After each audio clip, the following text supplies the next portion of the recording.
नमस्कार बच्चों। आज का हमारा टॉपिक है कक्षा 10वीं की कविता जड़ की मुस्कान, जो कि डॉक्टर हरिवंश राय बच्चन द्वारा रचित कविता है।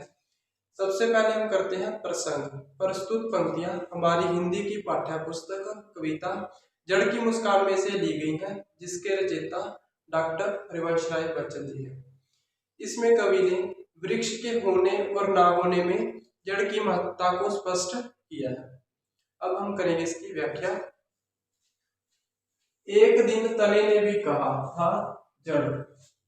इसमें कवि बताता है कि एक दिन तने ने जड़ के संबंध में कहा, जड़ तो जड़ ही है, अर्थात जो जड़ है वो तो जड़ ही है, वो एक निर्जीव है, जीवन से सदा डरी रहती है, वो जीवन में सदा भयभीत रहती है और यही है उसका सारा इतिहास कि जमीन में मुंह गड़ाए पड़ी रहती है। इसमें कवि बताता है कि उसका सारा इतिहास यही बताता है कि वो भयभीत होकर जमीन में मुंह छिपाकर छिपी रहती है, लेकिन मैं जमीन से ऊपर उठा, बाहर निकला और बड़ा हूँ। इसमें तना सदा के बारे में बताता है कि वह जमीन से बाहर निकलता है और ऊपर उठकर बढ़ता जाता है, मजबूत बना हूँ और मजबूत बनता जा रहा है। इसी से तो वह तना है और इसी कारण से तना कहा जाता है और वह मजबूती के साथ तना हुआ है। बच्चों, इसके प्रसंग लगभग एक जैसे ही रहेंगे। सीधी इसकी व्याख्या करते हैं। एक दिन डालों ने भी कहा तना। इसमें कवि बताता है कि तने की बातें सुनकर डालियों टहनियों ने भी कहा किस बात पर है तना। तने से पूछती हैं कि वो किस बात पर तना हुआ है, अकड़ा हुआ है। जहां बिठा दिया गया था वहीं पर है बना, कि तुम्हें जिस जगह पर पहले बिठा दिया गया था तो अभी तक वही बना हुआ है। गतिशील जगती में तिल भर नहीं डोला है। इस गतिशील संसार में तो तिल भर भी अपनी जगह से नहीं हिला है। खाया है, मोटापा है, सहलाया चोला है। तू खा पी कर मोटा हो चुका है और तुम्हारा जो शरीर है वो सुविधा भोगी हो चुका है। लेकिन हम तने से फूटी, दिशा दिशा में गई, ऊपर उठी नीचे आई, कि हम तने में से निकलकर दिशा दिशा में गई हैं, कभी ऊपर उठती हैं और कभी नीचे आती हैं।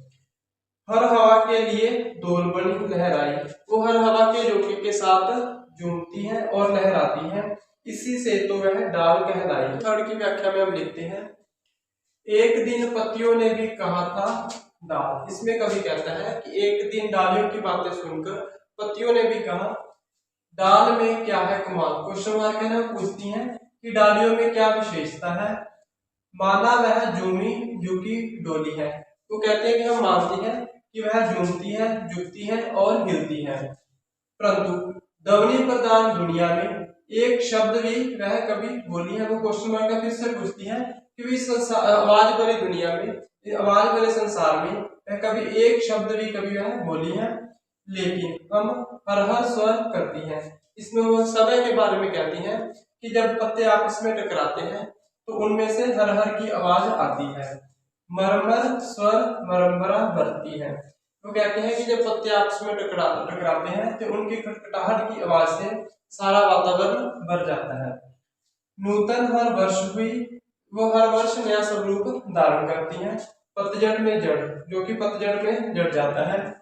बहार फूट फिर शहर आती है, कि बसंत के समय में उनका जो न्यूटन है फिर से आ जाता है और वो डालियों पर पूरी तरह छा जाती है। वितकित चित्त पथी का शाप ताप हरती है, भी मन से थके हुए मुसाफिर का वह शाप ताप हरती है, उनकी परेशानी और गर्मी को दूर करती है। बच्चों, फोर्थ की व्याख्या हम करते हैं।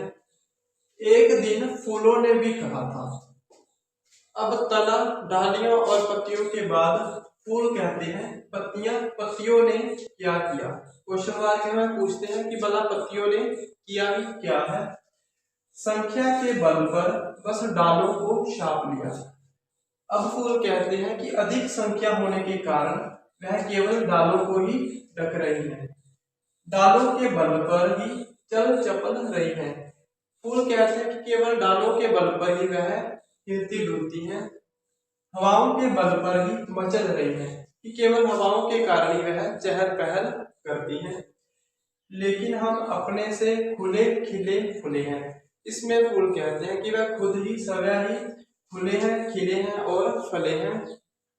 रंग लिए, रस लिए, पराग लिए। वो कहते हैं कि उनमें रंग है, रस है, पराग है।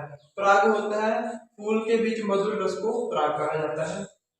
हमारी यश गंध दूर दूर फैली है। इसमें फूल कहते हैं कि हमारी गंध की प्रशंसा दूर दूर तक फैली हुई है। बबरों ने आकर हमारे गुण गाए हैं। फूल कहते हैं कि बबरे भी आकर हमारे गुण गाते हैं। हम पर हो आए हैं, वो उन पर मंडराते हैं और उन पर पूरी तरह से पागल हो चुके हैं।